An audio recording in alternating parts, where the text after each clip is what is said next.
just to respond to some of the issues. Iyahlupa ngoba enye masisema meeting in the community siyayisinga paper. And two, ukulalela komuntu, it's very subjective.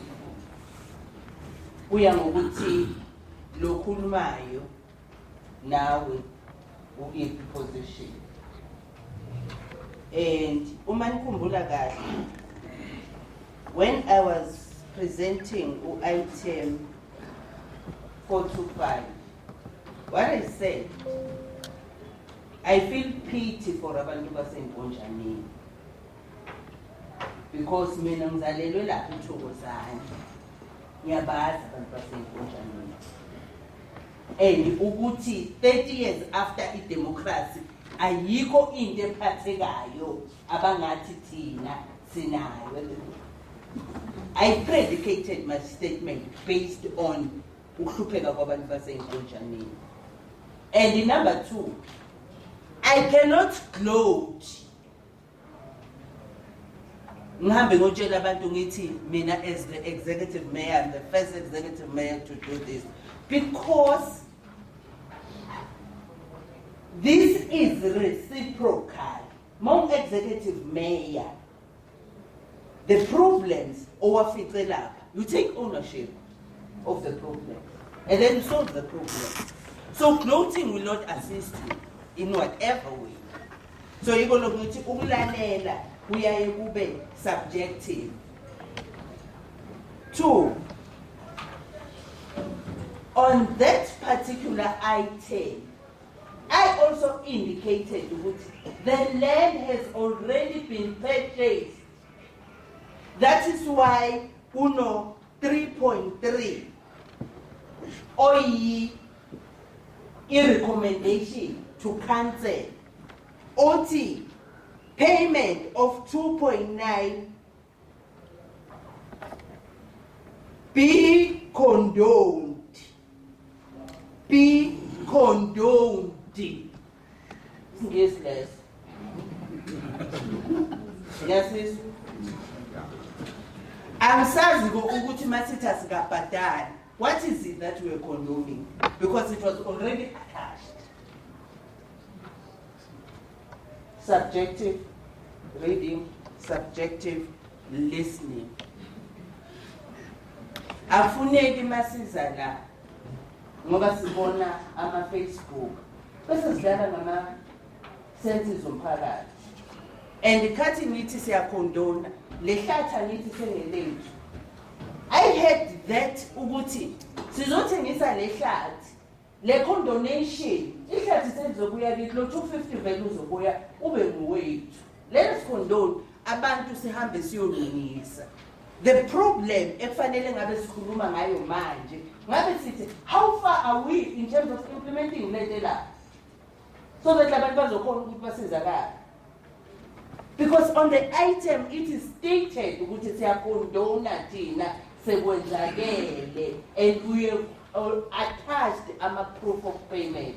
So uma ngabe sisibona ama Facebook sesimisleada umphakathi akusi right maqabane akusi right ngeke udlale ngama sentences abantu ngoba labantu bahlupheka and then gloat over them. Ngilapho speak. Can I also note ama issues are reviewed both as statements and also as concern. Indaba ye-cable theft, indaba yama water meters ukuthi ayalahleka. It's an issue that we have already discussed as this council. And mangakhumbula ama councillors lawo behlala last year, we said we have private companies. Last year, this is not something new. Last year we have private companies abathi bayimisele to assist us. I talked of AXU that was here. I also talked of Bidvest. Bidvest was also here. They said they are prepared. So ukuze babe khona and izinto ze-security awuyidiscuss esidlangalaleni, because once we discuss in an open space kanje uthi labantu, because this is live recorded, uthi labantu abayindla ama-specific areas bawugada ngenzeka nalama camera wafica ngasekho. Therefore i-security let it remain i-security. Ngiyacela, because we have already undertaken our discussions with the companies. Manibona nama companies asebenza. It is because of the decisions that we have already taken ukuthi assist us.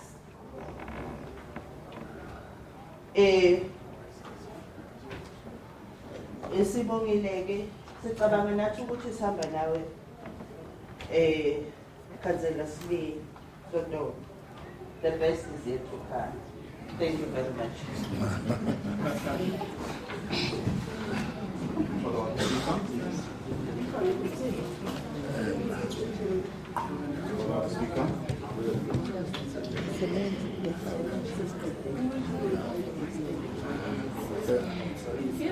Okay. Actually, thank you very much, Executive Mayor, Honourable Councillors. We note some of the things as we pick up here on the agenda or other items that we will discuss right now. And also Executive Mayor will give them a response and understanding of the issues that are the core. So we note it. Speaker, follow up. Councillors, Councillor Mkwana, who say Sandra, Councillor There is a follow-up. Councillor Mkwana. There is a follow-up. I need clarity. I'm not satisfied. As I said, Councillor Smelan, all the issues that we pick up on the item, we take a note of it. Yeah, but I was looking On the response of the Executive Mayor, I have a follow-up. No. So, Honourable Councillors, please let us move to Point of order. Point of order. You cannot be suppressing members of this house. No. You cannot. Councillor Mkwanas. You cannot suppress us. Councillor Don't Mkwanas. suppress us. Councillor Mkwanas. Speaker, on the response of the Executive Mayor, the proof of payment. There is no proof of payment on the document. Councillor Mkwanas. Leading the people. Councillor Mkwanas. No.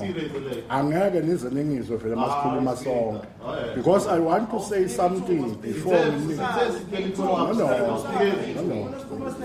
No. Councillor Mkwanas. Councillor Mkwanas na Councillor Smelana. Angeke size sizwane if ngiyakhuluma nani niyakhuluma. Funeka kukhulume umuntu oyi-one at a time. That is why I'm saying ukuthi just yehlisa isandla Councillor Mkwanas. I'm saying to you, Honourable Councillors, angeke sikhulume sonke. Angeke kuze kwenzeke lo. Councillor Mkwanas. Honourable Sid. Thank you very much, Speaker.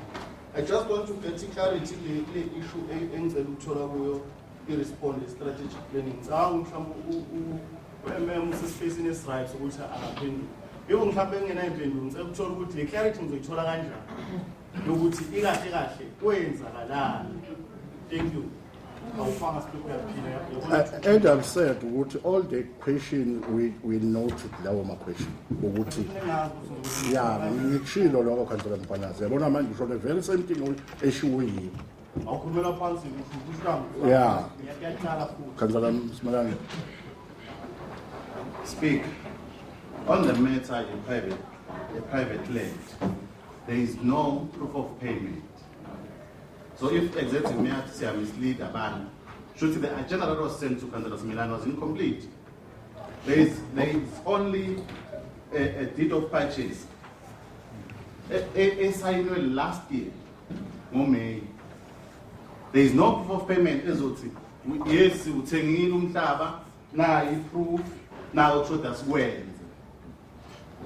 Asikwazi ukuthi bese sithi if we are raising questions you are misleading people. It's what okulala ku-agenda sikhuluma ngakho. Yes, the deed of purchase correct ibhalwe kahle. But asinayo i-proof of payment ukuthi sesiwuthengile lo mhlaba ungowakamasipala. Okay, thank you, Councillor Smelane. We take off network there. Councillor Mkabela and Councillor Twala. You know, Honorable Speaker, there is this sickness called the weak erection. You know, Honorable Speaker, when you suffer from that sickness, you are likely to inconvenience even serious platforms like this one. Let us not diagnose it. You see, Honorable Speaker, you have given us enough time. Councillor Mkhwanazi. Councillor Manana. Councillor Mkabela. It will be wrong, Speaker, if not. Councillor Mkabela. Can you please withdraw that word they are talking? Councillor Mkabela, just withdraw your statement. I withdraw the one of weak erection. But Honorable Speaker, the item there is very telling. Let me first start with the one that Councillor Mkhwanazi is speaking about, of strategic planning. It was a resolve of this House to say the administration must go and seek for a cheaper place. And they've done exactly that. And it's going to be a problem, Speaker, when you speak of order,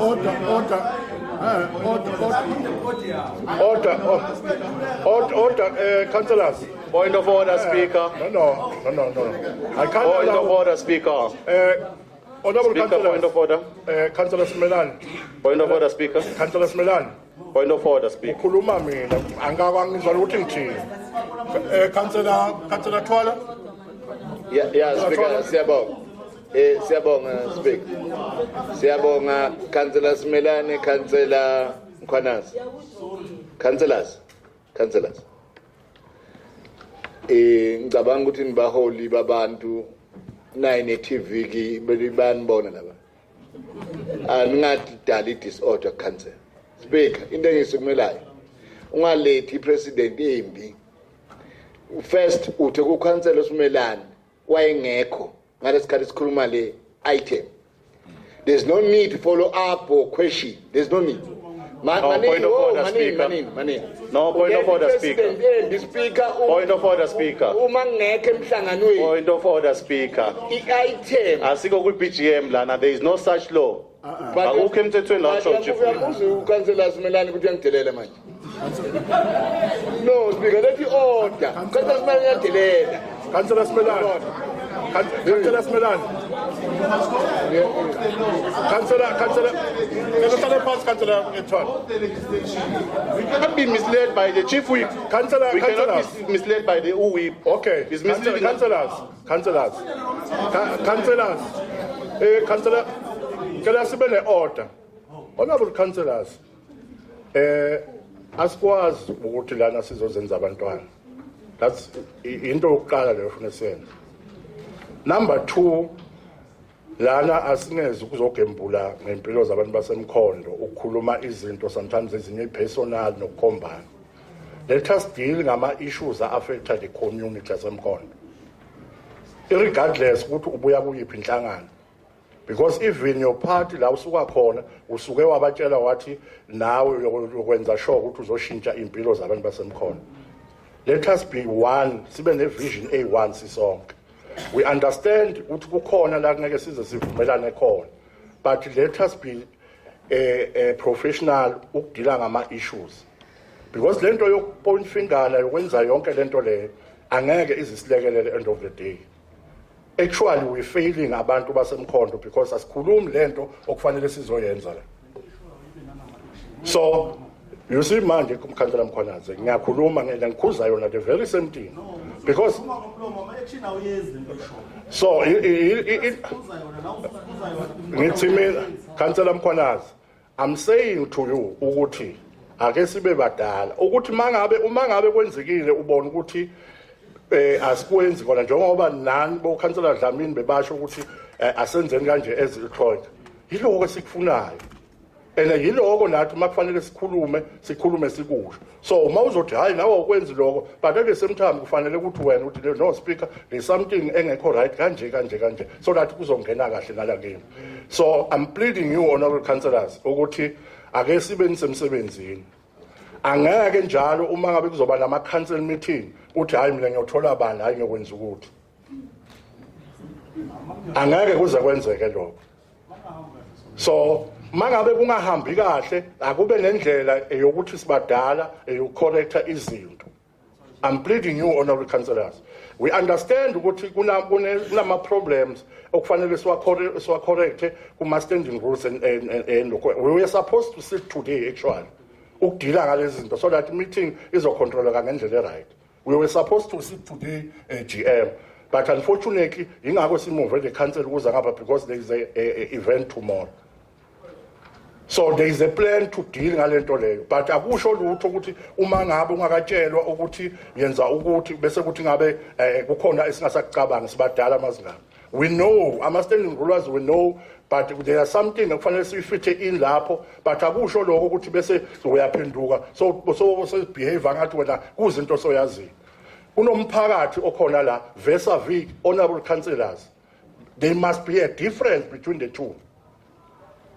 funeke babone ukuthi these are the leaders no matter ukuthi ubuya ke political party but into ekhulumayo must make sense ukuthi wena uzoba ihope yalomphakathi ngelinye ilanga because ukukhombana akwenzi sense and angeke kuze kwenza umehluko ukuthi uyakhombana then after this meeting then what so please honorable councillor let us deal ngama issues professional ama issues okufanele ashintshe abantu impilo zabo elanikhona so asikwazi ukusima ukuthi lokho akukwenzakala kodwa wenza into wrong ngayibona so please honorable councillor asibeni badala we understand ukuthi it might be correct to ukuthi kumbe kwenzeke ezinye izinto sihambe or whatever but that behavior angeke izisilekelele because on that correct to lama minute lawasela abantu basemkhondo they still need us ukuthi sibalethele impilo engcono so please honorable councillor let us behave ngendlela right please honorable councillor so I'm not allowing any hand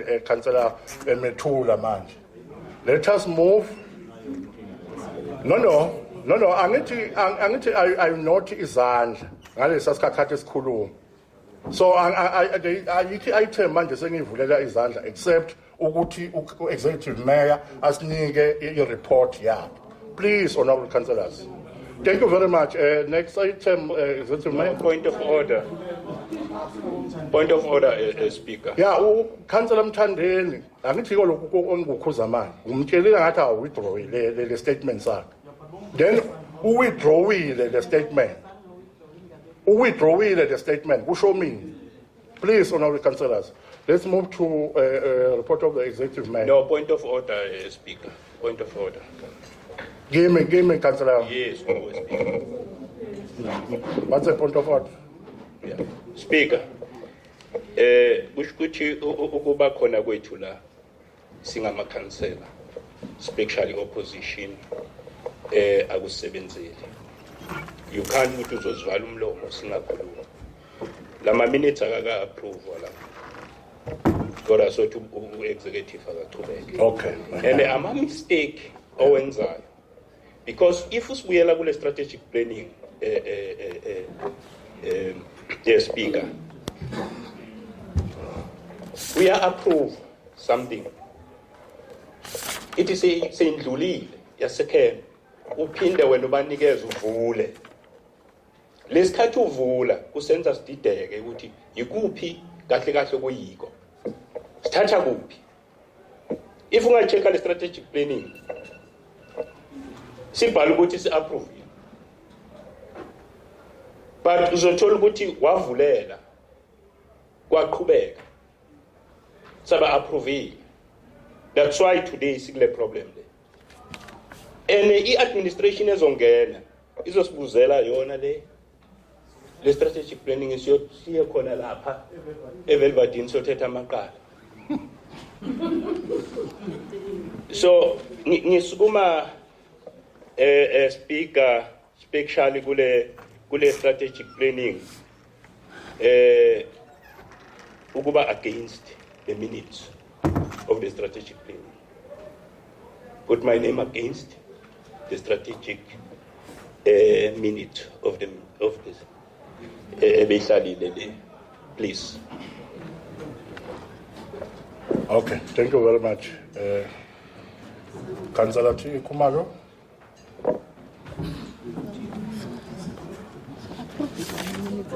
Oh. It has arising. No. So right, ama minutes confirm then item basic matters arising. After matters arising, straight to the executive mayor's report. Thank you. Thank you very much. Next item, executive mayor.